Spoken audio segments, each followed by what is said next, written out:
It goes back to 2005. I was actually in Rhode Island doing my graduate degree in architecture, and I took a bus down to New York for the first time in my life, and crashed at my sister's place, and went to the Yankee Stadium. I walked in, I was blown away. Yankee Stadium, and you see this Taiwanese kid, starting pitcher, and I was very emotional, having the same background coming from Taiwan, and that was kind of the first impression, was this gigantic figure, even though he's far away. But I actually met him face to face in 2013 through a friend. He was in Scranton, Pennsylvania, AAA team, trying to work his way back to the major leagues. We had dinner. After that dinner, he drove a rental car. That's like a little Toyota, and he's 6'4". So after the dinner, he tried to squeeze himself back into that little car, and it was hard. It was some effort to get in, and he drove away back to his hotel. And I was shocked by seeing that, because my impression of him is this guy who pitched for the Yankees in 2005 Yankee Stadium, and then now there's this guy in a small town in Pennsylvania and trying to work his way back. So I asked myself, how many people get to see this, and wouldn't it be great for his fans or baseball fans or people around the world to see this side of him?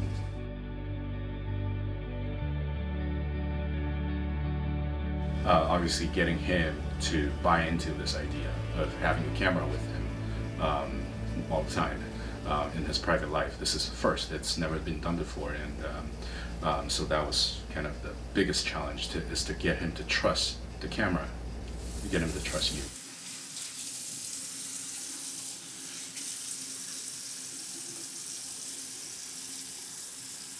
When I met Frank for the first time, I remember in New York, just hearing his story, Frank's story, the filmmaker's story of how he gained Chen Ming's trust to tell this story. And obviously there's been a lot of media around him, just in general, both on and off the field. And I think, but now that several years have been, he's kind of been removed from the intense limelight, I always gravitate towards like stories like that, or angles, like that, where you're looking at a subject from a lens or point of view that is not typical. Everyone was on him, of course, when he was winning 19 games and Cy Young runner-up and winning the World Series. But how about now? That's when I find it to be the most interesting. And so for me, like, hearing Frank talk about that and how he was able to be, out of many people who wanted to tell that story, be the guy that actually gained his trust, to me that was kind of the moment, or the clincher of like, what, this is, I like, how you did it. I really think you have the right approach. You're doing it for the right reasons. I think these intimate moments and really being able to fly on the wall with a, an icon well after the fact, that's the kind of stuff that makes for great storytelling. At the very beginning of creating this documentary, I asked myself, and I even wrote this down and say, he's pride of Taiwan, right? He's different from us, but at the same time, he's Chen Ming Wang. He's one of us too. So that distinction, or that similarity between, who he is as a person, is important. Having him forgetting about where the camera is actually brings the audiences closer to our subject.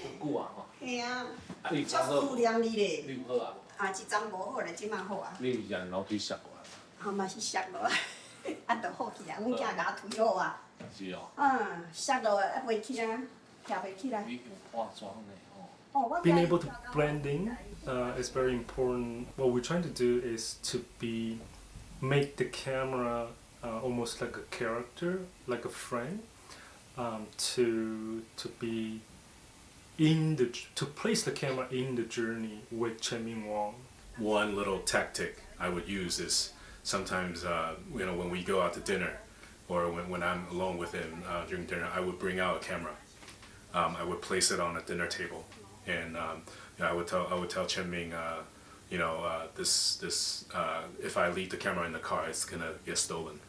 And so I would say, I'll just leave the camera here, and sometimes I would actually turn it on and just say, hey, it's on.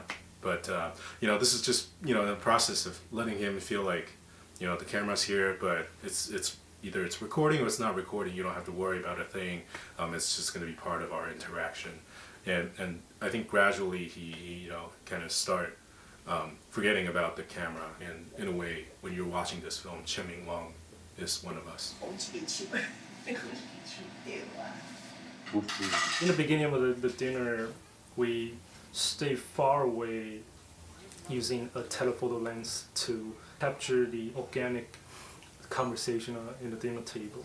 Then we'll gradually move in as they start, being very, very fluent and very familiar with the crew. And I think we captured a very spontaneous scene in that day. I knew this was going to be a journey with Chen Ming Wang. There is going to be a lot of scene with him in the car, on the bus. Being someone who lives in the U.S. for so long, traveling and all these long road trips became kind of our experience, our life experience, and that coincides with Chen Ming's quest of trying to make it back to the major league. So it comes naturally, because you know that he's always on the move. We looked at a lot of references, Paris, Texas, road movie style. We've always tried to place him in a context, creating an establishing environment, and just whether he's on a road or in a set environment. We actually traveled to 21 different cities with him, 3 different countries. What's important for us is we always take established shots when we get there. And the point is to really just set him in context, to bring the audience into the world that Chen Ming is seeing, that we're seeing, and what kind of physical environment that he's witnessing, whether it's a ballpark, it's a gas station, it's a hotel room, up on the hill, different landscape. And they became an important visual element in our film. One of the most unforgettable scenes to me was when Chen Ming walking in the desert. He said every day when he wakes up, he doesn't know where he's located.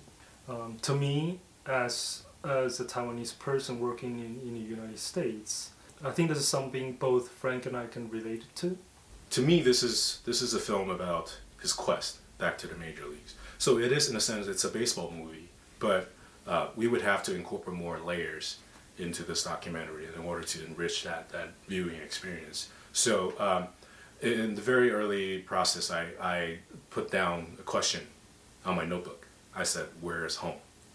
And it's a question very fitting for Chen Ming, and it's also a question very fitting for us. Very oftentimes we always ask ourselves this question, like, "Where is home?" Right? And when do you go home? Or is this your home? Where's your home?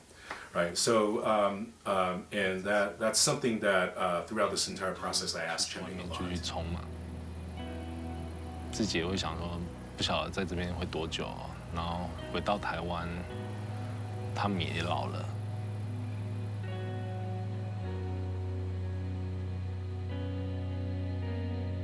家就是在台湾呐、你自己在那边自己身体顾好，我跟你妈妈会自己照顾，你放心。We created that dialogue spanning across the Pacific. There's also Chen Ming's sentiment towards Justin, his son. So there's always this longing of family throughout this film, and it became a very important element that almost like a motif that spans across the entire movie. There are 2 scenes I think that's the foundation of this film. The gas station scene and the last scene when Jianming is walking back to the mount. The first time I saw those 2 scenes, I know this movie is there, because that's the most emotional, heartbreaking, but touching moment in the film. The challenging part in editing was, we had this linear story, Chen-Ming is completing a quest back to the major leagues. But there's also an important element is his past as the ace of the Yankees. His whole rehab process with the Washington Nationals. So how do we weave that into the story so the audience is not only is following us on this journey with Chen-Ming, but they're also informed by Chen-Ming's past. And by Chen-Ming's past, we established that character and that stubborn personality. We had to create that through using the Washington National sequence. At the end, it's all about what story you want to tell. Our story producer, Xiao Nai, she already had the structure of this film when I started, but as the time we were editing, we realized a lot of stuff have to be changed. So there's a lot of back and forth with the team to discuss what's the best way to tell this story. There was a lot of trials and errors. There's a lot of tests that Amy did in her editing studio, and there's a lot of discussions, and sometimes we would get really frustrated.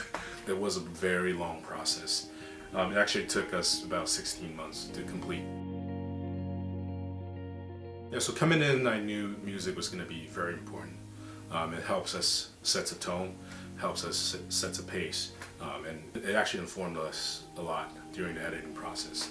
So working with Adam and Sean, based in Miami, we talked about creating a very ambient type of music, almost post-rock like. It's a type of tone that is very fitting to sports, to a sport, an athlete being on a quest. What I meant by that is that every stadium, every ballpark, every room, there is a sound. There is different type of ambience, and this type of post-rock music actually creates and accentuates that type of experience in space. So the post-production process with digital arts, sound designer Josh did a fantastic job creating that another layer into the movies as well. Like for example, in the apartment scene where we're with Chen-Ming, where he just got released, we wanted to create that alone in a room, loneliness. So we actually placed a couple of footsteps within that space, and we added a little kind of reverb sound to it, so it feels like the room is really empty. So there's various moments that we use sound to highlight or accentuate the mood or tone of the space. Working on color grading on this film is a lot of fun and also a lot of challenges, because we are mixing a lot of footage that from cinema camera or news ENG camera, and some footage we acquire from the minor league baseball and the major league baseball. In the beginning of the film, what we try to achieve is that during those times, Chen-Ming is in lower point of his career. We emphasize the density of the picture, also lower the saturation. We actually wanted to mute that scene. Bringing down the saturation actually helped us creating that sense of loneliness and him, battling against the world or battling against himself. So, and that contrasted a lot with the later scenes where, he's with his son, Justin, orangey, almost a dreamlike sequence. And the idea there was that, he's so far away from his son, and every year they only get to spend a few months together. And so this is almost like a Justin's dream. He's finally being able to have daddy's company. So that kind of creates that dreamlike sequence. So after Chen-Ming got into the spring training in Arizona, that's where the sequence become very intense. We try to work with two different colors. We try to make the blue on the uniform pop out, and also make the sand, the redness of the sand pop up. So that it's it's kind of different, the opposite in color spectrum, but naturally it creates the heat, the tension. As the sequence progresses, you feel like there's just a tension, it's hot, you feel like that's Arizona. You are almost burned out. And I think that goes very well with the music, with editing. And towards the end, after he completed his quest back to the major leagues, he went back to the baseball ranch, and at that time we actually returned the mood and tone back to the beginning where he was released. Now that we're now back to the more monotone, more muted style, because Chen-Ming is now again facing decision time, whether he wants to continue on with his baseball career. Is this the end, right? So he's kind of alone in that training complex. Everybody else is left for spring training. So is this the end? I think that the strategy there was to the more muted. So again, him contemplating on what's next.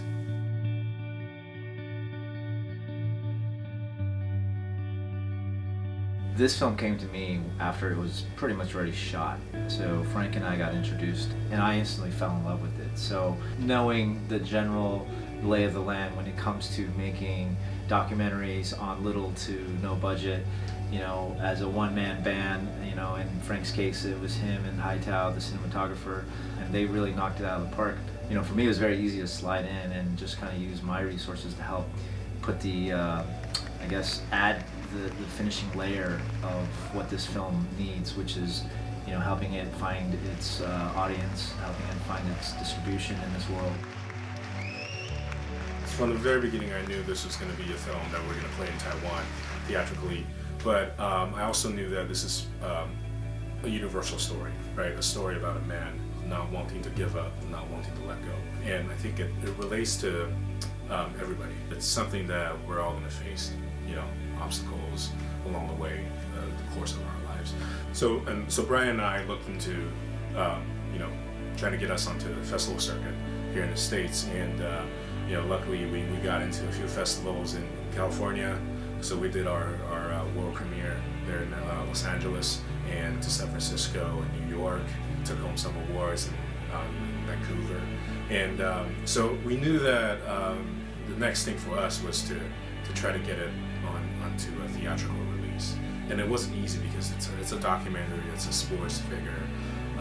So we actually went to a few distributors, during the summer of 2018, and we found Passion River Films, and they were very interested in helping us getting this released. We ended up playing in 6 different cities here in the States. The highlight of it was obviously the Golden Horse Award. Coming in, making this film, I would never picture ourselves being nominated for Best Documentary there. When I get on board on this project, I know it's a very small team, small budget film, so I have no idea this film will go this far, especially when Frank and we edit in my little apartment in Queens. So that's like pretty unexpected thing that we can get into so many film festivals, especially the Golden Horse. So that entire night, our team flew back to Taiwan and attended the ceremony. So that was just thinking back, it still gives me the goosebumps. We're just so honored to be part of this process, to be part of Chen-Ming's story. We love to see the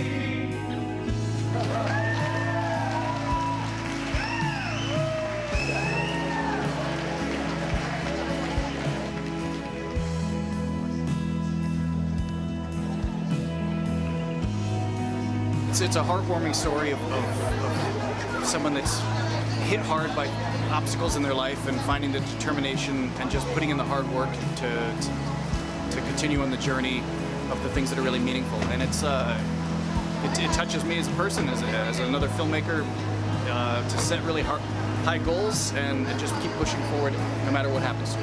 片头一开始，他带到王建民在洋基的时候，我是真的是眼眶就开始真的是不争气的流出眼泪。在海外打拼的人或在异乡工作的人，都可以从这个电影这个故事得到一些启发。就是说，当你有理想的时候，真的就去追、去做，知道你不能做了，那你也尽力了。那这样只要对得起自己，我觉得就这个大概是这个电影最大的启发。It is a very inspiring story. Like I feel like he's a baseball player or he's a pitcher, right? But me, that I had nothing to do with that. My profession has nothing to do with that. But as a person, I feel really inspired by his story. So I recommend it for everyone, whether you are a Yankees fan, you are not, or you are a baseball player or not. It doesn't really matter. It's a really human being inspiring the story.